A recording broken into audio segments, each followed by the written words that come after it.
Assalamualaikum, dear students. My name is Dr. Asad and I am a chemistry teacher at QCA. आज जो lecture हमने discuss करना है तो उसमें जो है आयनाइजेशन एनर्जी को हमने डिस्क्राइब करना है कि आयनाइजेशन एनर्जी क्या है और आयनाइजेशन एनर्जी पे कौन कौन से फैक्टर जो है इनको इफेक्ट करते हैं, उन फैक्टर को डिस्कस करना है। और फिर उसके बाद जो है यही आयनाइजेशन एनर्जी का जो ट्रेंड है पीरियोडिक टेबल में पीरियड थर्ड एलिमेंट्स में जो ट्रेंड है उस ट्रेंड को भी हमने यहाँ पे डिस्क्राइब करना है। सो आयनाइजेशन तो हमने यहाँ पे तीन बेसिक पॉइंट्स को जो है डिस्क्राइब करना है। आयनाइजेशन एनर्जी क्या है, आयनाइजेशन एनर्जी के फैक्टर्स क्या हैं और फिर आयनाइजेशन एनर्जी में क्या क्या जो है ट्रेंड्स हैं पीरियड थर्ड में और वहाँ पे क्या क्या एबनॉर्मेलिटीज़ हैं उन सब को जो है यहाँ पे डिस्क्राइब करना है।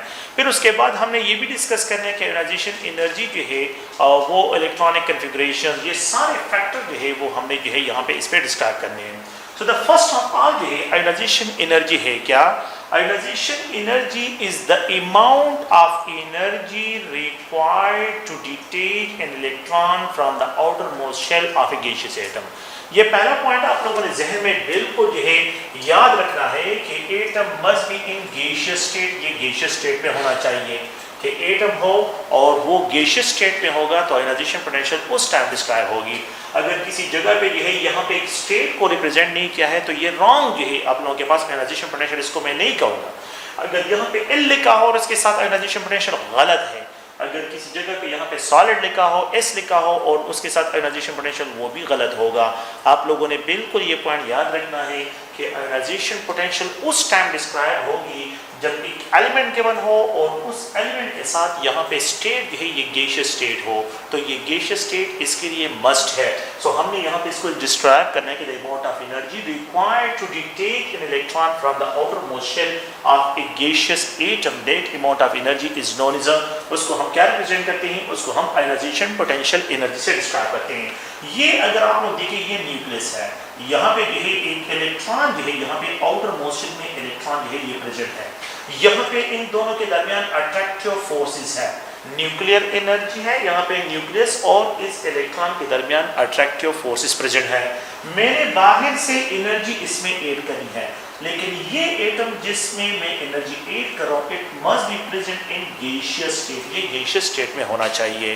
फिर उसके बाद जब मैं इसमें ये एनर्जी ऐड करता हूँ और इस एनर्जी ऐड कर देता हूँ कि ये इलेक्ट्रॉन इस न्यूक्लियस से जो है मैं फ्री कर लूँ तो उस अमाउंट ऑफ एनर्जी को जो अमाउंट ऑफ एनर्जी मैंने इसमें ऐड की है उस अमाउंट ऑफ एनर्जी को हम आयनाइजेशन पोटेंशियल एनर्जी से डिस्क्राइब करते हैं। तो आयनाइजेशन पोटेंशियल एनर्जी में क्या होगा कि मैं इस तरह डिस्क्राइब करूंगा कि यहाँ से इलेक्ट्रॉन निकल गया है शेल से और यहाँ पे जो है ये गैसियस आयन जो भी एलिमेंट है ये गैसियस आयन में कन्वर्ट हुआ है। तो यहाँ पे जो भी अमाउंट ऑफ एनर्जी मैंने इसमें ऐड की है और इससे इलेक्ट्रॉन को फ्री कर दिया है, ये इलेक्ट्रॉन मैंने फ्री कर लिया है तो इस एनर्जी को हम आयनाइजेशन पोटेंशियल से डिस्क्राइब करते हैं। क्योंकि मैं यहाँ पे न्यूक्लियस और इलेक्ट्रॉन के दरमियान अट्रैक्टिव फोर्सेस को ख़त्म करता हूँ, ख़त्म करने के लिए मैं इसमें एनर्जी ऐड करता हूँ तो एनर्जी एडिशन एक एंडोथर्मिक प्रोसेस है। Ionisation potential is endothermic process है, ये एक एंडोथर्मिक प्रोसेस है। यहाँ पे जो है ये x जो है अगर आप लोग देखें गैसियस स्टेट में है और ये आयनाइजेशन एनर्जी है and when we have to add into this element we have to detach an electron, इससे इलेक्ट्रॉन डिटेच हुआ है और ये गैसियस आयन में कन्वर्ट हुआ है। तो ये पॉइंट आप लोगों ने ज़हन में रखना है कि ये जनरल जो है आयनाइजेशन पोटेंशियल एनर्जी के बारे में जो है एक जनरल स्केच है। आयनाइजेशन पोटेंशियल एनर्जी को अगर आप लोग देखें तो आयनाइजेशन पोटेंशियल एनर्जी को कौन कौन से फैक्टर जो है वो इफेक्ट करते हैं। पहला पॉइंट जो है अगर आप लोग देखें वो न्यूक्लियर चार्ज है। अगर आप लोग देखें न्यूक्लियर चार्ज जितना इंक्रीज होता है, जितना न्यूक्लियर चार्ज इंक्रीज होगा तो the binding energy between the nucleus और आउटर मोस्ट शेल इलेक्ट्रॉन वो इंक्रीज होगी। उसको डिटेच करने के लिए you have to add more energy. तो मैं यहाँ पे जो है एक रिलेशन इस तरह लिख देता हूँ कि जब आयनाइजेशन पोटेंशियल एनर्जी जो है वो न्यूक्लियर चार्ज के साथ इसका जो है डायरेक्ट रिलेशनशिप है। अगर न्यूक्लियर चार्ज इंक्रीज होता है तो आयनाइजेशन पोटेंशियल एनर्जी इंक्रीज होती है। इसको अभी हम डिस्कशन करते हैं और उसको जो है हमने डिस्क्राइब करना है। उसके लिए आप लोग जो है पॉइंट्स यहाँ पे याद रखिए कि nuclear charge is directly proportional to the ionisation potential energy. तो जितनी आयनाइजेशन न्यूक्लियर चार्ज ज़्यादा होगा आयनाइजेशन पोटेंशियल एनर्जी ज़्यादा होगी। फ्रॉम लेफ्ट राइट जब हम जाते हैं तो प्रोटॉन नंबर इंक्रीज होते हैं, proton number means nuclear charge है, तो डेफिनेटली जो है आप लोगों के पास आयनाइजेशन पोटेंशियल जो है इंक्रीज होती है। तो पीरियोडिक टेबल में जब आप फ्रॉम लेफ्ट राइट मूव करते हैं तो आयनाइजेशन पोटेंशियल एनर्जी जो है ये इंक्रीज की तरफ मूव करेगी। इलेक्ट्रोनेगेटिविटी, अगर आप लोग यही जो एलिमेंट लीस्ट इलेक्ट्रोनेगेटिव होगा वो उसकी आयनाइजेशन पोटेंशियल लो होगी, और जिस एलिमेंट की आयनाइजेशन पोटेंशियल एनर्जी ज्यादा है इट मींस वो मोर इलेक्ट्रोनेगेटिव होगा।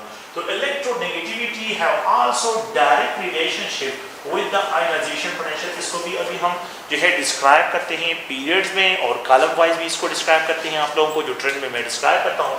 और इस तरह साइज ऑफ द एटम, तो अगर एक एटम का साइज स्मॉल है तो उस पर डेफिनेटली न्यूक्लियर चार्ज ज्यादा होगा, तो उससे इलेक्ट्रॉन को डिटेच करने के लिए ज्यादा एनर्जी रिक्वायर्ड होगी। अगर एक एटम का साइज बड़ा होता है तो न्यूक्लियर पुल का आउटर मोस्ट इलेक्ट्रॉन पे इफेक्ट क्या होगा, वो कम होगा, तो जिसकी वजह से जो है उससे इलेक्ट्रॉन को डिटेच करना वो आसान होता है। तो जब size of the atom increase होता है आयनाइजेशन पोटेंशियल एनर्जी जो है ये डिक्रीज की तरफ मूव करती है, तो ये डिक्रीज की तरफ जो है आ जाती है आयनाइजेशन पोटेंशियल एनर्जी। अगर आप लोग देखिए एक दूसरा फैक्टर है जिसको शील्डिंग इफेक्ट कहते हैं। शील्डिंग इफेक्ट क्या है? शील्डिंग इफेक्ट को हम इस तरह डिस्क्राइब करते हैं कि ये अगर आप लोग देखिए ये न्यूक्लियस है, यहाँ पे जो है दो इलेक्ट्रॉन जो है यहाँ पे प्रेजेंट है, दो इलेक्ट्रॉन प्रेजेंट है, यहाँ पे एक इलेक्ट्रॉन जो है अगर आप लोग देखिए यहाँ पे ये प्रेजेंट है, तो दो ये न्यूक्लियस जो है अगर आप लोग बोलते हैं न्यूक्लियस का जो अट्रैक्टिव फोर्सेस है इस इलेक्ट्रॉन को होल्ड करते हैं, तो ये इस पे अट्रैक्टिव फोर्सेस एक्सर्ट करता है। लेकिन ये जो इनर्शियल इलेक्ट्रॉन्स हैं ये क्या करते हैं, इस इलेक्ट्रॉन को सिमिलर चार्ज की वजह से रिपेल करते हैं। तो जब ये रिपेल होते हैं तो इस पे जो है attractive force of the nucleus कम होते हैं, तो हम कहते हैं कि इस इलेक्ट्रॉन पे अट्रैक्टिव फोर्सेस न्यूक्लियर के पुल से जो है ये इलेक्ट्रॉन जो इनर्शियल इलेक्ट्रॉन है ये को शील्ड कर रहे हैं, इसको प्रोटेक्ट कर रहे हैं। तो जितनी ज्यादा इलेक्ट्रॉन, यहाँ पे दो इलेक्ट्रॉन का शील्डिंग इफेक्ट ज्यादा होगा। अगर मैं यहाँ पे जो है लेट्स सपोज इस शेल में आ जाए तो यहाँ पे 18 इलेक्ट्रॉन्स हैं या 8 इलेक्ट्रॉन्स हैं, जो भी यहाँ पे हम इसको डिस्क्राइब करते हैं 8 इलेक्ट्रॉन्स हैं या 18 जो भी इलेक्ट्रॉन में जनरली डिस्कशन कर रहा हूँ, तो यहाँ पे आप लोग गौर से देखिए जितना जो है इलेक्ट्रॉन इनर्शियल इंक्रीज होंगे शील्डिंग इफेक्ट इंक्रीज होगा, और इस इलेक्ट्रॉन को डिटेच करने के लिए low amount of energy required होगी। तो ionisation potential is inversely proportional to the shielding effect. यहाँ पे शील्डिंग इफेक्ट के साथ इसका इनवर्स रिलेशनशिप है। ये पॉइंट्स आप लोगों ने ध्यान में रखने हैं। शील्डिंग इफेक्ट है यहाँ पे। अच्छा, स्टेबल इलेक्ट्रॉनिक कन्फिगरेशन, जब इलेक्ट्रॉनिक एक एलिमेंट है उसका अनस्टेबल इलेक्ट्रॉनिक कन्फिगरेशन है, एक एलिमेंट है उसका स्टेबल इलेक्ट्रॉनिक कन्फिगरेशन है। इलेक्ट्रॉनिक कन्फिगरेशन में कि जो कंप्लीटली फिल्ड ऑर्बिटल्स होते हैं, कंप्लीटली फिल्ड ऑर्बिटल, तो उनकी आयनाइजेशन एनर्जी बहुत ज़्यादा होती है, क्योंकि कंप्लीटली फिल्ड होते हैं तो उससे इलेक्ट्रॉन को डिटेच करना जो है वो मुश्किल हो जाता है, उसकी स्टेबल इलेक्ट्रॉनिक कन्फिगरेशन होती है। और दिन द हाफ फिल्ड इलेक्ट्रॉन जो अगर आप लोग देखें हाफ फिल्ड इलेक्ट्रॉनिक कन्फिगरेशन और हाफ फिल्ड की आयनाइजेशन पोटेंशियल एनर्जी है ये ज़्यादा होती है दिन द पार्शियली फिल्ड। तो यहाँ पे सबसे लीस्ट जो है आयनाइजेशन पोटेंशियल एनर्जी होती है वो पार्शियली फिल्ड ऑर्बिटल की होती है, और सबसे मैक्सिमम जो है वो कंप्लीटली फिल्ड ऑर्बिटल की जो है यहाँ पे आयनाइजेशन पोटेंशियल एनर्जी डिस्क्राइब होती है। तो आप लोगों ने जो है यहाँ पे इन फैक्टर्स को ध्यान में रखना है। अच्छा, what is mean by penetration effect, उसको जो है यहाँ पे डिस्क्राइब करता हूँ। पेनिट्रेशन इफेक्ट जो है हम यहाँ पे डिस्क्राइब करते हैं कि मेरे पास जो है 3 और सब एनर्जी लेवल्स हैं। एक एस सब एनर्जी लेवल है, दूसरा पी सब एनर्जी लेवल है, another D sub energy level है, अनदर एफ सब एनर्जी। लेकिन इसके लिए रूल ये है कि द प्रिंसिपल क्वांटम नंबर इन सब के लिए सेम होगा। पेनिट्रेशन इफेक्ट को अगर मैं डिस्क्राइब करता हूँ तो इन सब के लिए प्रिंसिपल क्वांटम नंबर मतलब क्या है, अगर मैं इसको 4s लिखता हूँ तो ये 4s के लिए यहाँ पे प्रिंसिपल क्वांटम नंबर 4p जो है यहाँ पे डिस्क्राइब करता हूँ, और यहाँ पे जो है अगर आप लोग देखें ये 4 इनके लिए सब के लिए प्रिंसिपल क्वांटम नंबर जो है ये सेम होना चाहिए, और यहाँ पे जो है ये 4f होगा। सो इनमें से जो सबसे ज्यादा एनर्जी रिक्वायर्ड होगी in order to detect the electron तो इससे होगा। इसमें इलेक्ट्रॉन की पेनिट्रेशन ज्यादा है क्योंकि एस ऑर्बिटल और स्फेरिकल शेप है और उस पे न्यूक्लियर पुल ज्यादा है। तो if we have similar principal quantum numbers, अगर इनका प्रिंसिपल क्वांटम नंबर सिमिलर हो तो सबसे ज्यादा पेनिट्रेशन इफेक्ट है वो इलेक्ट्रॉन का वो इसमें होगा, और सबसे जो लीस्ट पेनिट्रेशन इफेक्ट होगा वो एफ में होगा। लेकिन इसके लिए मस्ट है आप लोगों ने याद रखना है कि द प्रिंसिपल क्वांटम नंबर जो है ये सेम होना चाहिए। अगर डिफरेंट हो, अगर प्रिंसिपल क्वांटम नंबर डिफरेंट हो तो जिसका प्रिंसिपल क्वांटम नंबर डिफरेंट ज़्यादा होगा उससे इलेक्ट्रॉन डिटेच करने के लिए कम एनर्जी रिक्वायर्ड होगी, और जिसका प्रिंसिपल क्वांटम नंबर सबसे कम होगा उसके लिए एनर्जी जो है क्या होगी, वो ज़्यादा रिक्वायर्ड होगी। तो पेनिट्रेशन इफेक्ट में एस से इलेक्ट्रॉन को डिटेच करने के लिए ज़्यादा, फिर उसके बाद P का ऑर्डर है, फिर उसके बाद D का है, और फिर उसके बाद F का है। तो सबसे लीस्ट इफेक्ट है वो F पे है, मतलब ये एनर्जेशन पोटेंशियल जो सबसे लीस्ट एनर्जेशन एनर्जी है तो वो यहाँ पे F के लिए डिस्क्राइब होगी, और सबसे मैक्सिमम जो है वो S के लिए डिस्क्राइब होगी।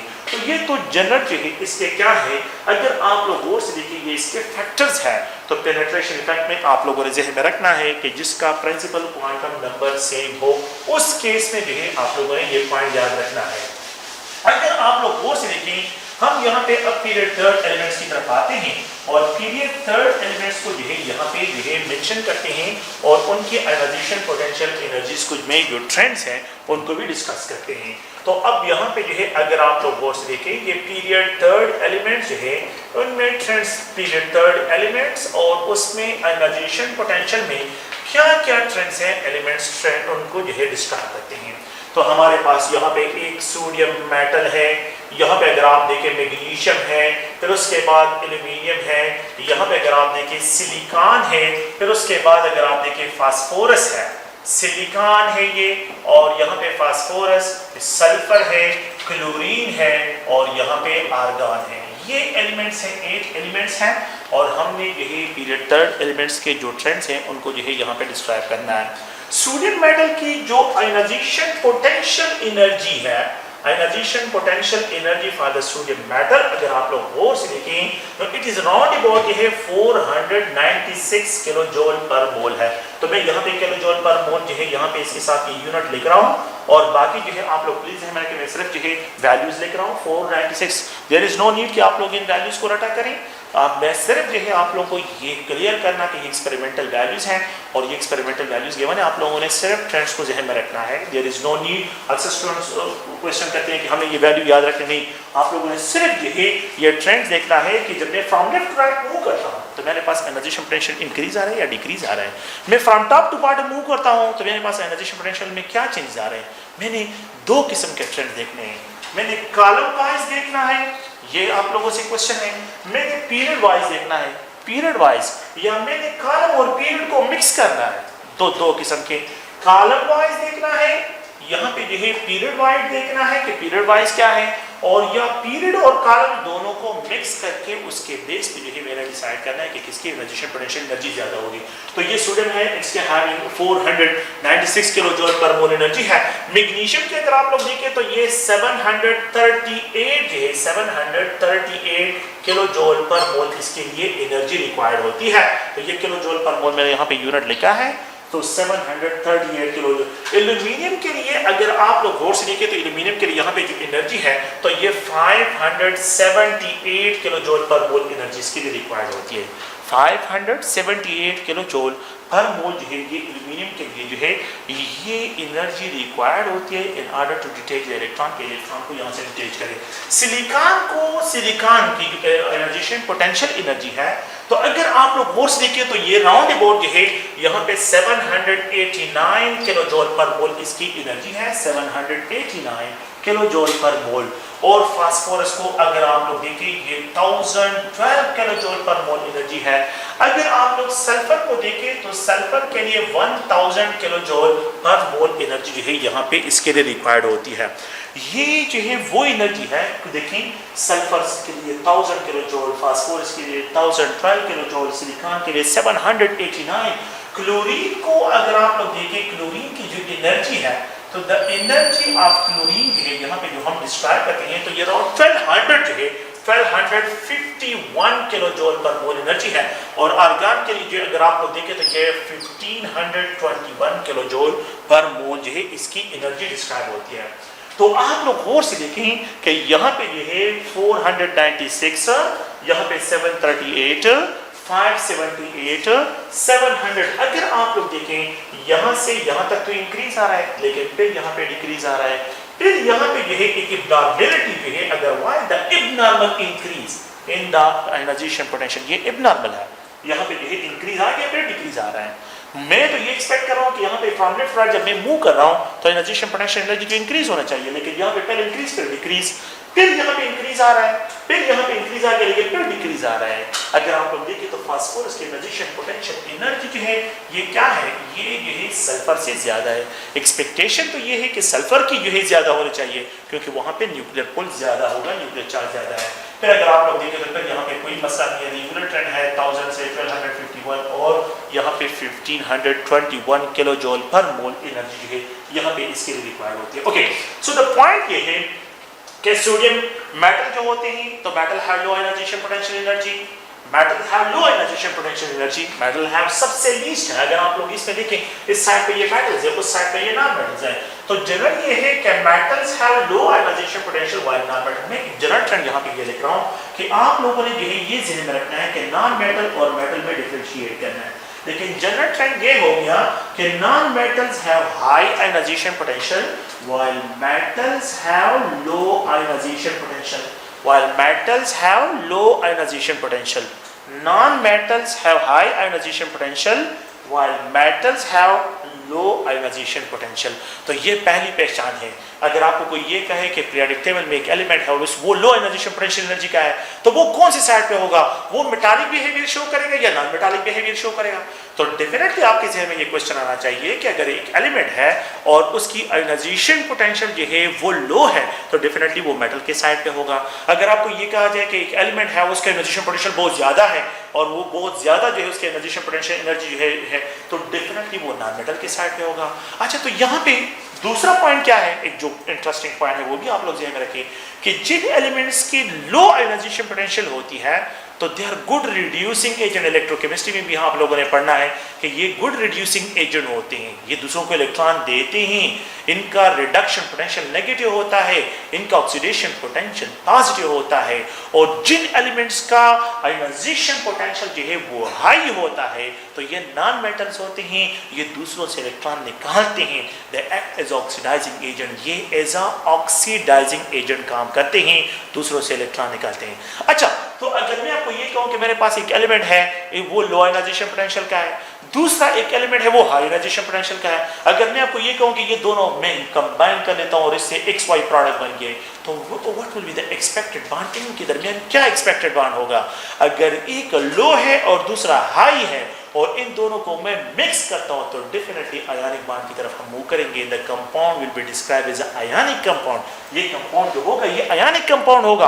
अगर मैं लो आयनाइजेशन पोटेंशियल वालों को हाई आयनाइजेशन पोटेंशियल वालों के साथ मिक्स करके कंबाइन करता हूं तो डेफिनेटली ये कंपाउंड है। ये खैर ये सारे हिंट्स आप लोगों के मैंने लिखने हैं, लेकिन ये जनरल जो है आप लोगों को देखें आप लोग देखें While magnesium have high ionization potential than the aluminium, this is due to the stable electronic configuration. If you look at the electronic configuration, so it's a neon. अगर आप लोग देखें नियॉन और यहाँ पे ये 3s2 इलेक्ट्रॉनिक कॉन्फ़िगरेशन है, the s orbital is completely filled, ये completely filled है। और यहाँ पे अगर आप लोग देखें तो ये नियॉन और ये 3s2 3p1 इलेक्ट्रॉनिक कॉन्फ़िगरेशन है, तो ये पार्शियली फिल्ड है और ये कंप्लीटली फिल्ड है। पार्शियली फिल्ड से इलेक्ट्रॉन को डिटेच करना आसान होता है और जो ये कंप्लीट जो फिल्ड होता है इससे इलेक्ट्रॉन डिटेच करना जो है ये मुश्किल होता है, इसलिए इसका आयनाइजेशन पोटेंशियल एनर्जी जो है ये एल्यूमिनियम से ज्यादा है। तो अगर मैं इनके ट्रेंड्स को यहाँ पे डिस्क्राइब करूँ तो इनका जो ट्रेंड होगा वो ये है कि अगर आप लोग देखें magnesium have more ionisation potential, फिर उसके बाद एल्यूमिनियम है और एल्यूमिनियम को अगर आप लोग देखें तो फिर उसके बाद सोडियम जो है, तो element having least ionisation potential in period third में, मैं मेटल की बात फिलहाल कर रहा हूँ, नॉन मेटल की तरफ नहीं आ रहा हूँ। तो यहाँ पे जो है आप लोग गौर से देखें, यहाँ पे सबसे जो लीस्ट होगा वो सोडियम का होगा और सबसे जो मैक्सिमम होगा वो मैग्नीशियम के लिए यहाँ पे डिस्क्राइब हो गया। मैंने यहाँ पे कह दिया कि ये completely filled have more stable electronic configuration in the partially filled, तो इसलिए कंप्लीट इफेक्ट से इलेक्ट्रॉन डिटेच करना मुश्किल होता है और पार्शियल इफेक्ट से इलेक्ट्रॉन डिटेच करना आसान होता है। This same situation with the phosphorus, यहाँ पे अगर आप लोग एब्नॉर्मलिटी है तो एब्नॉर्मलिटी इन फास्फोरस जो है अगर आप लोग देखें तो यहाँ पे आप लोगों के पास जो है ये नियॉन और अगर आप लोग देखें 3s2 3p3 है, ये हाफ फिल्ड है, ये हाफ फिल्ड फास्फोरस के लिए हाफ फिल्ड है और सल्फर के लिए 3p4 है, वो फिर पार्शियली फिल्ड हो जाता है। तो पार्शियली फिल्ड से इलेक्ट्रॉन डिटेच करना जो है ये जो है आसान होता है, देन द हाफिज। तो ये जो है एक पॉइंट था। तो जो टॉपिक आयोनाइजेशन पोटेंशियल का मैंने अभी आप लोगों के साथ डिस्कस किया है, तो उसमें जो है जो फास्फोरस का जो एबनॉर्मलिटीज़ वहाँ पे आ रही थी, और फिर उसके बाद जो है मैग्नीशियम का वो उसके रीज़न तो मैंने आप लोगों के साथ डिस्कस कर लिए। अब इसमें आप लोगों के साथ ट्रेंड्स पे डिस्कशन करेंगे। आप लोगों ने यहाँ पे बहुत केयरफुली देखना है कि किस तरह देखें। पहले तो आप लोग इसको पहचानें कि इसको क्या कहते हैं। यहाँ पे जो है इनको पीरियड्स कहते हैं। ये क्या है, पीरियड्स में आते हैं, इनको पीरियडिक टेबल में पीरियड्स से डिस्क्राइब करते हैं। और ये जो है ये आप लोगों के पास जो बनते हैं, ये जो वर्टिकल्स होते हैं कॉलम्स, इनको कॉलम से डिस्क्राइब करते हैं। आप लोगों ने क्या करना है, आप लोगों ने यहाँ पे जो है बहुत केयरफुली देखना है कि यहाँ पे पीरियड वाइज क्या ट्रेंड्स बनते हैं, आप लोगों ने कॉलम वाइज क्या ट्रेंड बनते हैं, और पीरियड वाइज जो है क्या ट्रेंड बनते हैं। ये दो चीजें आप लोगों ने बहुत केयरफुली देखनी है। पीरियड वाइज आप लोगों से जो दो मतलब ये कि मैं यहाँ पे बेसिकली लिख देता हूँ कि 3 डिफरेंट टाइप्स ऑफ क्वेश्चन जो है ये आप लोगों ने ज़हन में रखने हैं। ट्रेंड्स में 3 क्वेश्चन को आप लोगों ने बिल्कुल जो है ये ज़हन में रखना है। जो ट्रेंड्स है तो उसमें 3 क्वेश्चन। एक आप लोगों के पास फर्स्ट जो है यहाँ पे इसको डिस्क्राइब करता हूँ कि एक होता है पीरियड वाइज ट्रेंड होता है। पीरियड वाइज जो है ट्रेंड्स क्या है, एक ये क्वेश्चन आप लोगों से जो है डिमांड होता है। आप लोगों ने बिल्कुल जो है फ्रॉम लेफ्ट राइट की बात करनी है। फ्रॉम लेफ्ट राइट जाते हैं तो इसमें आप लोगों को जो है सिर्फ 2 एबनॉर्मलिटीज हैं, और जो कि एक ग्रुप सेकंड एलिमेंट्स के लिए है और एक जो है ग्रुप 5 एलिमेंट्स के लिए जो है यहाँ पे एबनॉर्मलिटी है।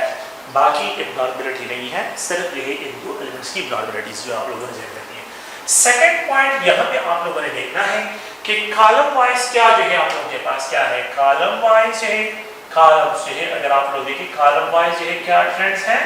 और द थर्ड वन जो है अगर आप लोग देखें तो आप लोगों को ये पीरियड्स और कॉलम वाइज दोनों को मिक्सअप करते हैं।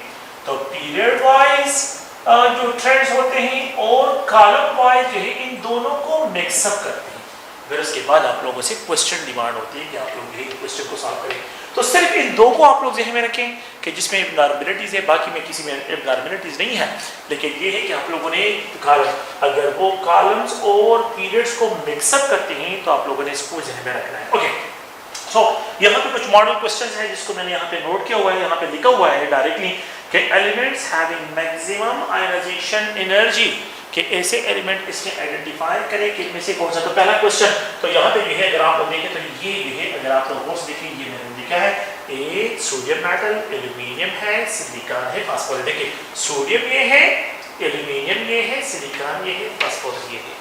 अगर आप लोग देखें मैंने अभी आप लोगों को जो है यहाँ पे क्लियर कट लिखा था कि phosphorus have more ionization potential, क्योंकि वहाँ पे अगर आप लोग देखें न्यूक्लियर चार्ज भी ज़्यादा है और दूसरा जो है वहाँ पे जो है हाइड्रोजन ऑर्बिटल है। तो यहाँ पे जो आप लोग के पास होगा the element having maximum ionisation potential, तो इसमें अगर आप लोग देखें तो फास्फोरस जो है यहाँ पे आंसर बनता है, क्योंकि सोडियम फिर उसके बाद magnesium sodium have least while phosphorus have maximum. Phosphorus का सिलिकॉन से ज्यादा है, सिलिकॉन का एल्यूमिनियम से ज्यादा है, और एल्यूमिनियम का सोडियम से ज्यादा है। मैग्नीशियम को यहाँ पे मेंशन नहीं किया है, तो इसलिए आप लोगों ने इसको ध्यान में रखना है।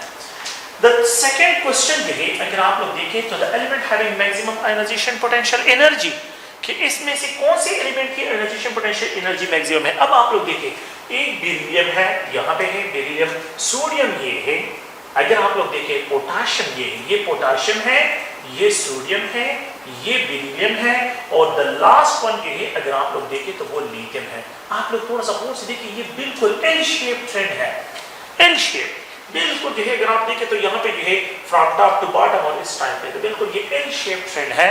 आप इस पे आसान सा क्वेश्चन कि फ्रॉम टॉप टू बॉटम जब मैं जाता हूँ तो एनर्जी पोटेंशियल एनर्जी कम होती है, तो इसकी एनर्जी पोटेंशियल एनर्जी सबसे कम, और इसके एनर्जी पोटेंशियल क्योंकि ग्रुप सेकंड भी है और स्टेबल इलेक्ट्रॉनिक कॉन्फ़िगरेशन भी है, तो इसलिए एनर्जी पोटेंशियल जब इसमें अगर आपको मिक्स करते हैं तो यहाँ पे एनर्जी पोटेंशियल एनर्जी सबसे ज्यादा होगी।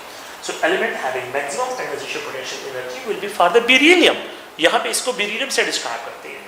अच्छा फिर नेक्स्ट अगर आप देखिए ये नाइट्रोजन है, ये फास्फोरस है, ये सिलिकॉन है, ये अगर आप लोग देखिए नाइट्रोजन, ये फास्फोरस, ये सिलिकॉन और ये एल्यूमिनियम। आप लोग देखिए बिल्कुल जो है यहाँ पे भी आप लोग जो है बिल्कुल एल शेप जो है अगर आप लोग देखें आप लोगों को जो है यहाँ पे भी एल शेप है ट्रेंड नजर आ रहा है।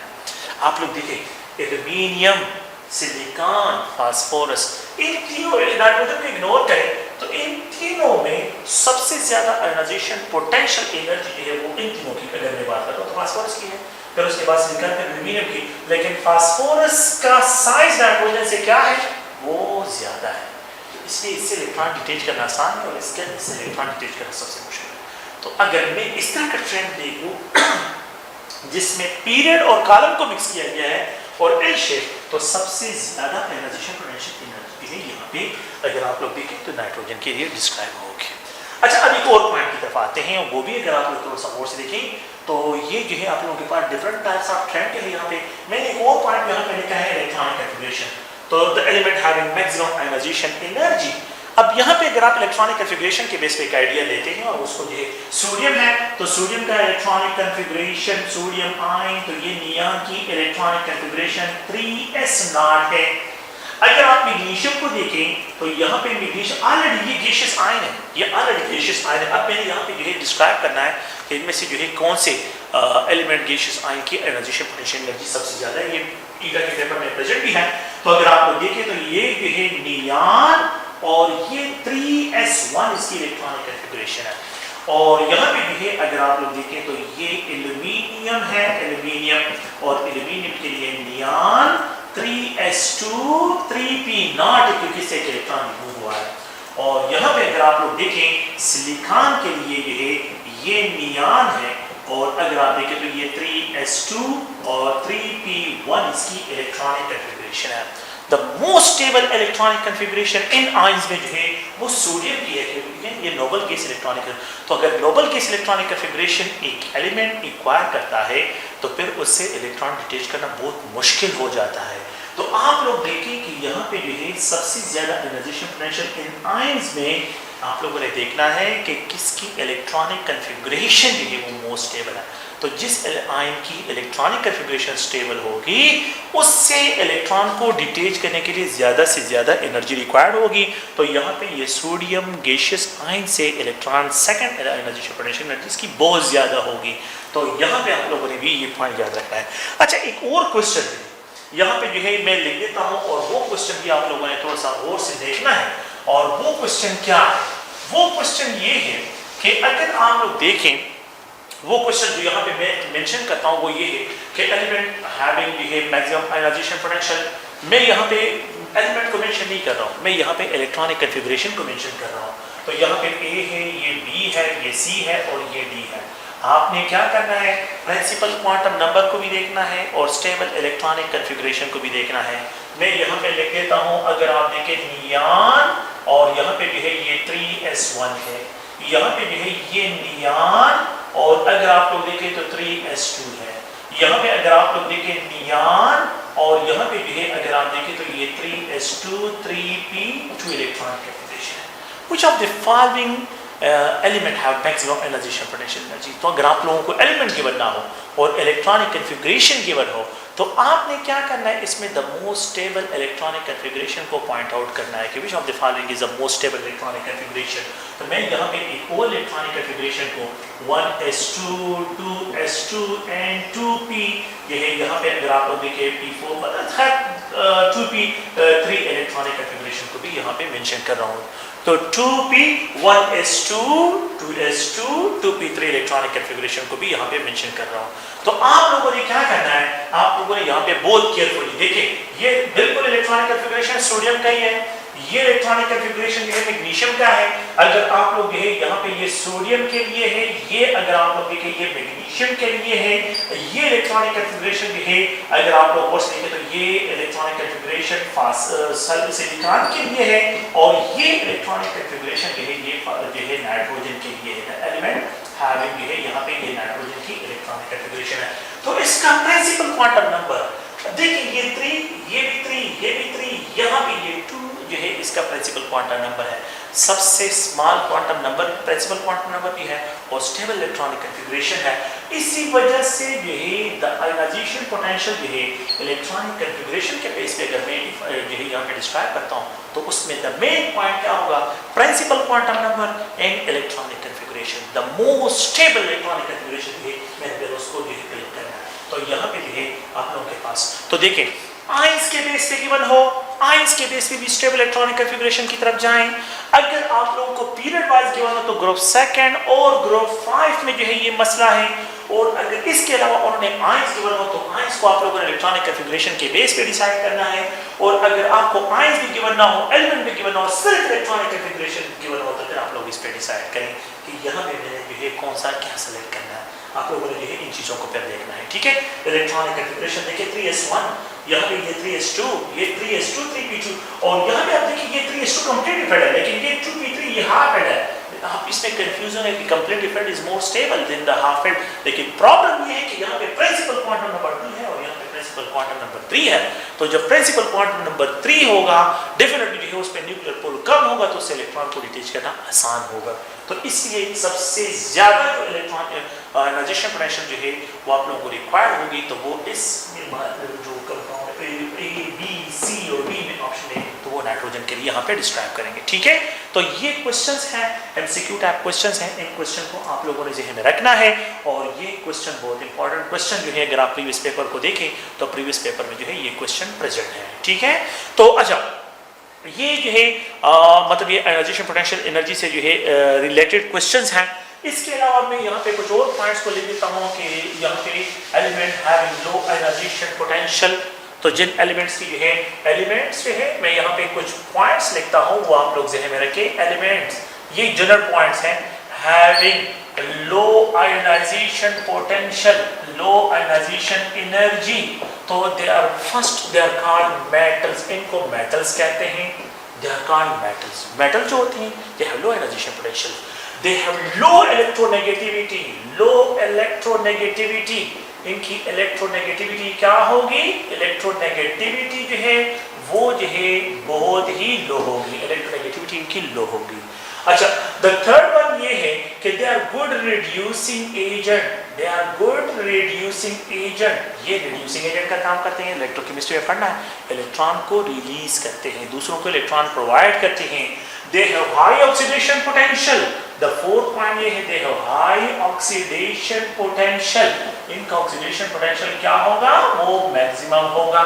No oxidation the tendency of an element to release electron, they are called oxidation potential, ये oxidation potential जो है डिस्क्राइब होगा। and the fifth one जो है अगर आप लोग और से देखें तो वो हम यहाँ पे डिस्क्राइब करते हैं, वो ये है they have described a more electropositive, they are described more electropositive, least electronegative and more electropositive, they are described as a more electropositive, ये more electropositive डिस्क्राइब यहाँ पे होंगे। तो आप लोगों ने भी है इन पॉइंट्स को भी ज़हन में रखना है कि elements having low ionisation potential are called metals, low electronegativity and good reducing agent होते हैं, ऑक्सीडेशन पोटेंशियल इनका। अब अगर मैं आपको ये कहूँ कि element having high ionisation potential, जिसकी हाई आयोनाइजेशन पोटेंशियल तो उसके रिवर्स होगा, they are called non metals, they are called non metals, they are considered to be more electronegative, जिनका हाई आयोनाइजेशन पोटेंशियल डिस्क्राइब होगा। और तो यहाँ पे जो है अगर आप लोग देखें तो उनके लिए हमने क्या रिप्रेजेंटेशन करनी है कि जो आप लोगों के पास क्या है नॉन मेटल में रिप्रेजेंट करता हूँ, तो एलिमेंट्स जो है elements having a high ionisation potential, जिन एलिमेंट्स का आयोनाइजेशन पोटेंशियल हाई होगा so they are called non metals, उनको जनरली हम क्या कहते हैं, नॉन मेटल्स कहते हैं। they are more electronegative, they are more electronegative, ये क्या होंगे, more electronegative होंगे। they are good oxidizing agent होंगे, they are described as a good oxidizing agent। and the second one they have more reduction potential, इनका reduction potential ज्यादा होगा। And they are considered to be more electronegative, वो more electronegative describe होंगे। तो ये general questions हैं, please आप जहन में रखें। और ये भी जो है अगर आप लोग और से देखिए तो हमने जो मतलब ये कि लेक्चर सीरीज़ का जो यहाँ पे डिस्कशन का आप लोगों के साथ पहले भी की है, और ये लेक्चर सीरीज़ का एक अदर जो है लेक्चर है। अगर आप लोग गौर से देखें हमने जो लेक्चर सीरीज़ यहाँ पे स्टार्ट की है, तो आप लोगों के लिए साथ साथ जो है आप लोगों को ये भी कहूँ कि जब 2 चैप्टर कंप्लीट हो जाए आप लोगों के केमिस्ट्री पॉइंट ऑफ व्यू से जो है, तो फिर उसके बाद फिजिक्स हो जो भी है आप लोगों के 2 चैप्टर कंप्लीट होते हैं, फिर आप लोगों के लिए क्या होगा 100 क्वेश्चन का जो है ऑनलाइन टेस्ट होगा, जो आपके लिए फ्री होगा, बिल्कुल आपको प्रैक्टिस के लिए होगा कि आप लोगों ने किस तरह उस पर प्रैक्टिस करना है। ये भी आप लोग जहन में रखें। ये तो हम जो है फिलहाल जो है आप लोगों के साथ जो डिस्कशन करें कि आप लोगों के जहन में जो है जो क्वेश्चंस होते हैं वो क्वेश्चन किस तरह आप लोगों ने सॉल्व करने हैं, आप लोगों ने किस तरह क्रिटिकली थिंकिंग करनी है। ईटा में सबसे इंपॉर्टेंट चीज़ टाइम मैनेजमेंट है। ईटा में सबसे इम्पॉर्टेंट चीज़ जो है वो प्रैक्टिस है। ईटा में सबसे जो है इम्पॉर्टेंट जो है वो ये है क्रिटिकल थिंकिंग है। क्रिटिकल थिंकिंग करें टॉपिक पे आपने जो है, अगर आप लोग उनको केमिस्ट्री पॉइंट ऑफ व्यू से कॉलम्स जो है और पीरियड्स में डिफरेंशिएट कर सकते हैं, you can easily find the trends के आप ट्रेंड्स में किस तरह जो है क्वेश्चन को सॉल्व कर सकते हैं। तो नेक्स्ट आप लोगों के लिए ये है कि हमने इंशाल्लाह आप लोगों के लिए जो है 100 क्वेश्चन हर 2 चैप्टर के बाद जो रिपीटर्स हैं हमारे स्टूडेंट्स हैं और जो हमारे जो है फ्रेश स्टूडेंट्स हैं, इन सबको जो है प्रैक्टिस में लेके इनको प्रैक्टिस करवानी है। और ये जो है MCQ टाइप क्वेश्चन आप लोगों के लिए 100 क्वेश्चन बनाए जाएंगे। हर 2 चैप्टर्स में आप लोगों के लिए क्वेश्चन बनेंगे और उन पे आप लोगों ने प्रैक्टिस करना है। और उनके लिए आप लोगों ने हमारे स्टूडेंट्स के लिए ये जो है फ्री टेस्ट होगा। और जो बाहर से जो हमारे स्टूडेंट नहीं होंगे तो आप लोग प्लीज़ इस टेंशन में मत रहें कि हमने पे करना है या नहीं करना है। उसके लिए आप लोग, हमें पता है कि कौन से स्टूडेंट हमारे जो है रजिस्टर्ड स्टूडेंट होंगे, तो जो भी रजिस्टर्ड है वो हम ऑलरेडी वेरीफाई कर सकते हैं। आप इन चीज़ों की तरफ मत जाएं, ठीक है। तो ये टेस्ट भी आप लोगों ने करने हैं, फ्री करने हैं, और इंशाल्लाह आप लोगों को जो है प्रॉपर ट्रेनिंग मिलेगी। ये मैं बता रहा हूँ, बार बार स्टूडेंट के साथ डिस्कशन होती है कि आप लोगों की प्रॉपर ट्रेनिंग हमने करनी है, ठीक है। खुश रहें, कामयाब रहें और अपनी मेहनत करें और स्मार्ट बनने की कोशिश करें कि हम जो है आप लोगों ने स्मार्ट स्टडी करनी है, ठीक है। थैंक यू, बहुत शुक्रिया।